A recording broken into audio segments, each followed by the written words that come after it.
അപ്പോൾ ഇന്നത്തെ വീഡിയോ വന്നിട്ട് ഇങ്ങനെ വെറുതെ ഇരിക്കുമ്പോൾ എനിക്ക് എന്തെങ്കിലുമൊക്കെ തോന്നും. അങ്ങനെ തോന്നിയ ഒരു സംഭവമാണ് മുഖത്ത് ബ്ലീച്ച് ചെയ്യാമെന്ന്. അങ്ങനെ ഞാൻ ഓക്സി ലൈഫിൻ്റെ നാച്ചുറൽ റേഡിയൻസ് ക്രീം ബ്ലീച്ചാണ് മേടിച്ചേക്കുന്നത്. കുറേ ക്രീം ബ്ലീച്ചസ് അവൈലബിൾ ആണ്. പക്ഷേ എനിക്ക് കുറച്ചും കൂടെ ബെറ്ററായിട്ട് ഫീൽ ചെയ്തത് ഓക്സി ലൈഫിൻ്റെയാണ്. ഫെമ്മിൻ്റെയൊക്കെ ഭയങ്കര ഫേമസ് ആയിട്ടുള്ളതാണ്. അപ്പോൾ ഇതിനകത്ത് വരുന്നത് ക്രീം വരുന്നുണ്ട്, പിന്നെ അതേപോലെ തന്നെ ഇൻസ്ട്രക്ഷൻസ് എഴുതിയിരിക്കുന്ന പേപ്പർ വരുന്നുണ്ട്, പിന്നെ നമ്മളുടെ ബ്ലീച്ച് പൗഡർ വരുന്നുണ്ട്, ബ്ലീച്ച് ക്രീം എക്സ്ട്രാ വരുന്നുണ്ട്, പിന്നെന്താണ്, പിന്നെ അത് കലക്കാനുള്ള സ്പാച്ചുല വരുന്നുണ്ട്, പിന്നെ പിന്നെ പോസ്റ്റ് കെയർ സെറം എന്ന് പറയുന്നൊരു സംഭവം വരുന്നുണ്ട്. അധികം ബ്ലീച്ചസിൽ വേറെ ബ്രാൻഡ്സിൽ കാണാത്തൊരു സാധനമാണ് ഈ ഒരു സെറം.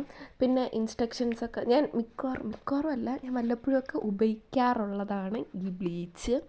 അത് ഞാൻ ഇപ്പോഴേ പറയാം. പക്ഷേ എൻ്റെ ഫേസിന് പ്രശ്നം ഉള്ളതായിട്ടൊന്നും തോന്നിയിട്ടില്ല. കാരണം ഞാൻ മരിച്ച് സ്കിൻ കെയർ ചെയ്യുന്നൊരു വ്യക്തിയാണ്. കാരണം ഒരു വക പ്രശ്നവും സ്കിന്നിന് വരാതെ ഞാൻ മാക്സിമം നോക്കും. അങ്ങനെ അവർ ആദ്യമേ പറഞ്ഞിട്ടുണ്ട് ഫേസ് വാഷ് ചെയ്യുക. ഫേസ് വാഷ് ചെയ്തിട്ട് നമ്മൾ ഫേസൊക്കെ കഴുകി നല്ല ഡ്രൈ ആയിട്ടുള്ള ക്ലീൻ ആയിട്ടുള്ള ഫേസിൽ വേണം നമ്മൾ ഈ സാധനം അപ്ലൈ ചെയ്യാൻ വേണ്ടിയിട്ട്. അത് നമ്മൾ ചെയ്യുന്നത് ക്രീം ബ്ലീച്ചും പിന്നെ ക്രീമിൻ്റെ ആ സംഭവം ഉണ്ടല്ലോ, ആ വലിയ ഡപ്പയും ചെറിയ ഡപ്പയും കൂടെ മിക്സ് ചെയ്തിട്ടാണ് ഉപയോഗിക്കുന്നത്. സാധനങ്ങൾ മിക്സ് ചെയ്തിട്ടാണ്. ഇതൊരിക്കലും അലൂമിനിയം അങ്ങനത്തെ സ്റ്റീലായിട്ടുള്ള ഒരു പാത്രത്തിൽ മിക്സ് ചെയ്യരുത്, കാരണം റിയാക്ഷൻ സംഭവിക്കും. അപ്പോഴത്തേക്കും വേണ്ടേ ഇതാണ് ആ വലിയ ഡപ്പ. അപ്പം ഞാൻ ഈ ഡപ്പയ്ക്കകത്ത് തന്നെയാണ് ഞാൻ മിക്സ് ചെയ്യാറ്. അപ്പം ഈ ബ്ലീച്ച് പൗഡറിൻ്റെ കളർ വരുന്നത് ഒരു നല്ല ബ്ലൂ കളറിലാണ് ഈ പൗഡർ വരുന്നത്. ഭയങ്കര ഹാംഫുള്ളായിട്ടുള്ള ഒരു പൗഡറാണത്. ആ ഒരു പൗഡർ ഇടുന്നതിൻ്റെ അനുസരിച്ചാണ് നമ്മുടെ ഫേസിൽ ഇത് റിയാക്ട് ചെയ്യുന്നത്. അപ്പോൾ നമ്മൾ എപ്പോഴും 1:2 റേഷ്യോയിൽ വേണം നമ്മൾ സാധനം എടുക്കാനായിട്ട്. അതായത് ക്രീം കൂടുതലും അതേപോലെ തന്നെ ഈ പൗഡർ കുറച്ചായിരിക്കണം എടുക്കുന്നത്. ഈ പൗഡറാണ് ഭയങ്കര കെമിക്കലായിട്ടുള്ള സംഭവം, പൗഡറിനകത്താണ് അടങ്ങിയേക്കുന്നത്. എനിക്കിതിപ്പോൾ ഉപയോഗിച്ച് ശീലമായതുകൊണ്ട് എനിക്കറിയാം എത്ര പൗഡർ എടുക്കണമെന്ന്. നിങ്ങൾ ഫുള്ളൊന്നും തട്ടിയിടരുത്. ആദ്യമായിട്ട് ഉപയോഗിക്കുന്നവരാണെങ്കിൽ കുറച്ചെടുത്താൽ മതി. കുറച്ചെടുത്തെന്നും പറഞ്ഞ് നമുക്ക് റിസൾട്ട് ഉണ്ടാവാതിരിക്കത്തൊന്നുമില്ല, റിസൾട്ട് ഉണ്ടാവും. ഞാനൊരു ഐഡിയ പറഞ്ഞുതരാം. ഈ പൗഡർ മെഷർ ചെയ്യുന്നത്, ഇപ്പം നമ്മൾ ഈ പൗഡറിൻ്റെ ഡപ്പയുണ്ടല്ലോ, ഡപ്പയുടെ ക്യാപ്പിൻ്റെ ആ ഒരു അളവിൽ നമ്മൾ പൗഡർ എടുത്താൽ മതി. ആ ഒരു ഫുള്ള് ക്രീമിന് ആ ഒരു ഡപ്പയുടെ ക്യാപ്പിൻ്റെ അളവിൽ പൗഡർ എടുത്താൽ മതി. അതാണ് ഞാൻ പണ്ടൊക്കെ അങ്ങനെയാണ് ചെയ്തുകൊണ്ടിരുന്നത്. ഇപ്പോൾ എനിക്ക് അളവറിയാവുന്നതുകൊണ്ട് അഹങ്കാരിയായി ഞാൻ. അപ്പോൾ ഞാൻ നല്ലോണം മിക്സ് ചെയ്യണം. നമ്മൾ ഈ ഒരു ക്രീമും പൗഡറും കൂടെ നല്ലതായിട്ട് മിക്സ് ചെയ്ത് ഒരു 2-3 മിനിറ്റ് മിക്സ് ചെയ്തതിന് ശേഷം വേണം നമ്മൾ ഫേസിൽ അപ്ലൈ ചെയ്യാൻ വേണ്ടിയിട്ട്. പിന്നെ ഇടാൻ നേരം നമ്മൾ ചെവിയിലും കഴുത്തിൻ്റെ ബാക്കിലും അപ്ലൈ ചെയ്യാനായിട്ട് മറക്കരുത്. കാരണം അല്ലെങ്കിൽ പലതും പല കളറായി പോവും. അപ്പോൾ ഞാൻ എൻ്റെ ഫേസിൽ ഇപ്പം രോമമില്ല. രോമം ഉണ്ടായിരുന്നെങ്കിൽ ഞാൻ കാണിച്ചു തരാമായിരുന്നു. നമ്മുടെ ഈ ഫേസിൻ്റെ രോമം എല്ലാം ഭയങ്കര ഗോൾഡൻ കളറാവും. അതേപോലെ തന്നെ നമ്മുടെ ഹെയർ ലൈൻ ഒന്നും ടച്ച് ചെയ്യാതെ വേണം ഈ സാധനം ഇടാൻ വേണ്ടിയിട്ട്. അല്ലെങ്കിൽ എല്ലാം കൂടെ മറ്റേ ഗോൾഡൻ കളറിൽ ചെമ്പിച്ചിരിക്കും. പിന്നെ ഐബ്രോസിൽ ടച്ച് ചെയ്യാൻ പാടില്ല, കണ്ണിന് ചുറ്റും അപ്ലൈ ചെയ്യാനായിട്ട് പാടില്ല. ഇതൊക്കെ ഇൻസ്ട്രക്ഷനകത്ത് കൊടുത്തേക്കുന്നതാണ് കേട്ടോ. പിന്നെ ഇത് കുറച്ച് നേരം കഴിയുമ്പോൾ ഇതിങ്ങനെ പൊട്ടുന്ന കണക്ക് ഫീൽ ചെയ്യും. അതൊക്കെ നാച്ചുറലാണ്. ഇച്ചിങ് ഒക്കെ വരാൻ ചാൻസ് ഉണ്ട്. അതേപോലെ തന്നെ എനിക്ക് നിങ്ങളോട് പറയാനുള്ള കാര്യം, ആദ്യമായിട്ട് ഉപയോഗിക്കുന്നവരാണെങ്കിൽ നിങ്ങൾ പാച്ച് ടെസ്റ്റ് ചെയ്തിട്ട് വേണം ഉപയോഗിക്കാൻ. കഴുത്തിൻ്റെ ബാക്കിലോ അല്ലെങ്കിൽ കയ്യിലോ എവിടെയെങ്കിലും ടച്ച് ചെയ്തിട്ട് നമ്മളൊരു 10-15 മിനിറ്റ് വെയിറ്റ് ചെയ്തതിന് ശേഷം മാത്രം മുഖത്തിടുക. 15 മിനിറ്റാണ് ഞാൻ ഫേസിലിട്ടേക്കുന്നത്. 10 മിനിറ്റ് സ്റ്റാർട്ടേഴ്സൊക്കെ ആണെങ്കിൽ 10 മിനിറ്റ് മാത്രം ഇട്ടാൽ മതി. ഇട്ടിട്ട് നല്ല രീതിക്ക് കഴുകുക. ഒരു അംശം പോലും ക്രീം ഇരിക്കാൻ പാടില്ല. നല്ല രീതിയിൽ സോപ്പൊന്നും ഇടണ്ട, നോർമലി വാഷ് ചെയ്താൽ മതി. അപ്പോഴും നമുക്ക് സ്കിന്നിന് നല്ലൊരു വെളുത്ത പോലെയൊക്കെ തോന്നും.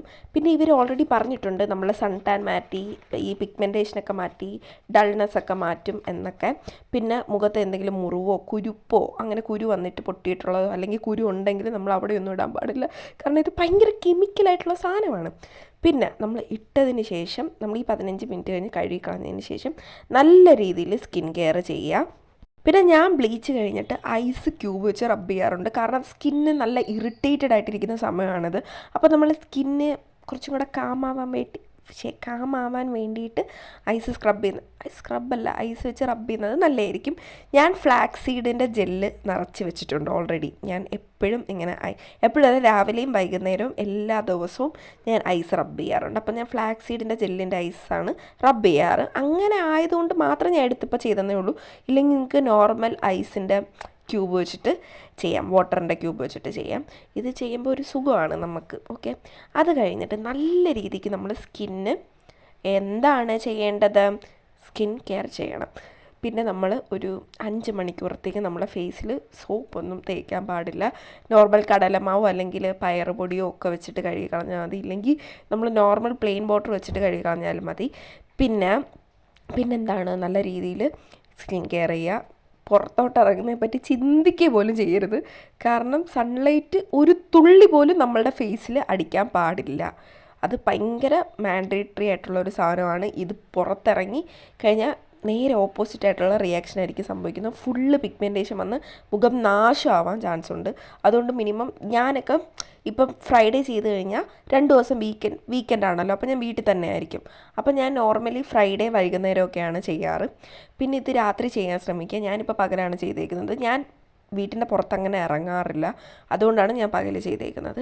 പിന്നെ നല്ല രീതിയിൽ സ്കിൻ കെയർ ചെയ്യുക. അത് ഇപ്പം മാത്രമല്ല, ബ്ലീച്ച് ചെയ്തതിന് ശേഷം മാത്രമല്ല, എല്ലാ ദിവസവും നിങ്ങൾ ഭയങ്കര വില കൂടിയ പ്രോഡക്റ്റ്സ് ഒന്നും ഉപയോഗിക്കണമെന്നില്ല. ഞാൻ അങ്ങനെ വില കൂടിയ പ്രോഡക്റ്റ്സ് ഒന്നും അല്ല ഉപയോഗിക്കുന്നത്. ഞാൻ നോർമൽ റോസ് വാട്ടറിൻ്റെ ടോണറും പിന്നെന്താണ് മോയ്സ്ചറൈസർ, നിവ്യ, പോൺസ് ഒക്കെ ഭയങ്കര വിലക്കുറവാണ്. അപ്പം അതൊക്കെയാണ് നല്ല ഉപയോഗിക്കുന്നത്. പിന്നെ സൺസ്ക്രീൻ എപ്പോഴും ഉപയോഗിക്കുക. നമ്മൾ പകൽ വീട്ടിലിരിക്കുകയാണെങ്കിലും ഒരു SPF 30 വരുന്ന, അല്ലെങ്കിൽ വേണ്ട നിങ്ങളെ കയ്യിലുള്ള SPF 50യുടെ സൺസ്ക്രീൻ ആണെങ്കിലും ഉപയോഗിക്കുക കേട്ടോ.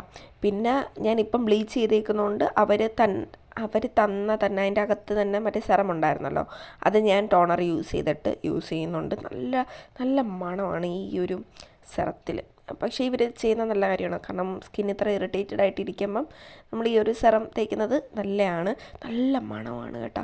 പിന്നെ വൈറ്റ് കളറല്ല, ഒരു ട്രാൻസ്പെറൻറ്റ് കളറിലാണ്, ഒരു ജെൽ പോലെയാണ് വരുന്നത്.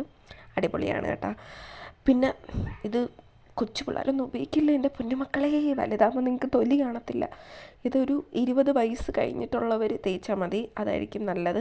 18-19 വയസ്സിലാണ് നമുക്ക് ഈ വെളുക്കാനുള്ള ത്വര കൂടുന്നതെന്ന് എനിക്കറിയാം.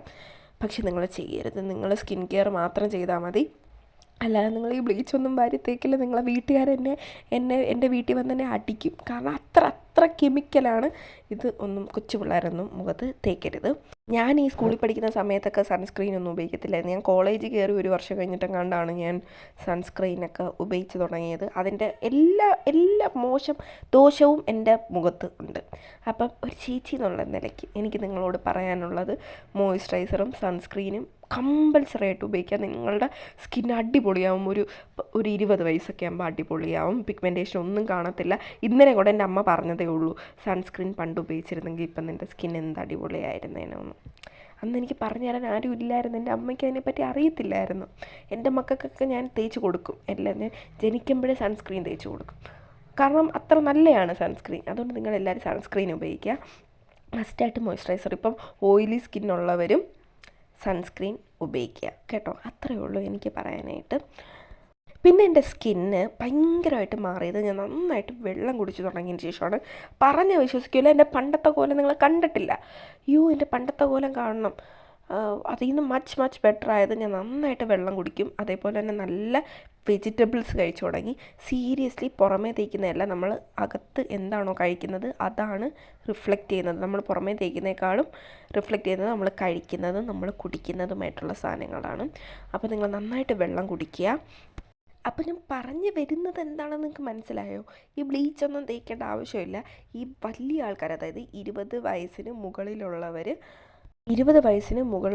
മാത്രം ഉപയോഗിക്കുക. അതും എപ്പോഴും ഒന്നും ഉപയോഗിക്കണ്ട. നമ്മൾ വീട്ടിലിരിക്കുന്ന സമയം മാത്രം ഉപയോഗിക്കുക. പിന്നെ എന്തെങ്കിലും ഫങ്ഷൻസൊക്കെ വരുവാണെങ്കിൽ മാത്രം ഉപയോഗിക്കുക. പിന്നെ ഇത് ഒരു 2-3 ദിവസമൊക്കെ കഴിയുമ്പോഴായിരിക്കും നമ്മുടെ ഫേസ് കുറച്ചും കൂടെ മീൻസ് കുറച്ചുകൂടെ ഗ്ലോയിങ് ആയിട്ട് ഇരിക്കുന്നത്. പിന്നെ ഈ ഒരു ബ്ലീച്ച് ചെയ്യുന്നതെന്ന് വെച്ച് കഴിഞ്ഞാൽ നമ്മുടെ സ്കിന്നിൻ്റെ എല്ലാ ഓയിലും ഇങ്ങനെ വലിച്ചങ്ങ് എടുക്കും. അപ്പം എന്താ സംഭവിക്കുന്നത്, എന്നെപ്പോലെ ഡ്രൈ സ്കിൻ ഉള്ളവർക്കാണെങ്കിൽ നല്ല അടിപൊളി പണി കിട്ടാൻ ചാൻസ് ഉണ്ട്. അതുകൊണ്ട് നല്ല രീതിക്ക് മോയ്സ്ചറൈസർ ഇടുക. അപ്പോൾ ഇന്നത്തെ വീഡിയോ ഇത്രയേ ഉള്ളൂ. നിങ്ങൾക്ക് ഇഷ്ടപ്പെട്ടെന്ന് വിചാരിക്കുന്നു. ഇഷ്ടപ്പെട്ട് കഴിഞ്ഞാൽ വീഡിയോ സബ്സ്ക്രൈബ് ചാനൽ സബ്സ്ക്രൈബ് ചെയ്തിട്ട് കാണുക. കുറേ പേര് ചാനൽ സബ്സ്ക്രൈബ് ചെയ്യാതെ കാണുന്നുണ്ട്. എനിക്കറിയാം എല്ലാവർക്കും ഞാൻ അടി തരും. എനിക്കൊരു ഇൻസ്റ്റാഗ്രാം ഐ ഡിയും കൂടെ ഉണ്ട്. അതിൻ്റെ ലിങ്ക് ഞാൻ ഡിസ്ക്രിപ്ഷൻ ബോക്സിൽ ഇടാം. അതിനകത്തും കൂടെ ഫോളോ ചെയ്യുക. കാരണം ഇത് കൂടാതെ കുറച്ച് ഷോ ഞാൻ അവിടെ ഇറക്കുന്നുണ്ട്. റീൽസ് ഫോട്ടോസൊക്കെ ഇട്ട് കുറച്ച് ഷോ അവിടെ ഇറക്കുന്നുണ്ട്. അവിടെയാണ് കൂടുതൽ ഷോ ഇറക്കാറ്.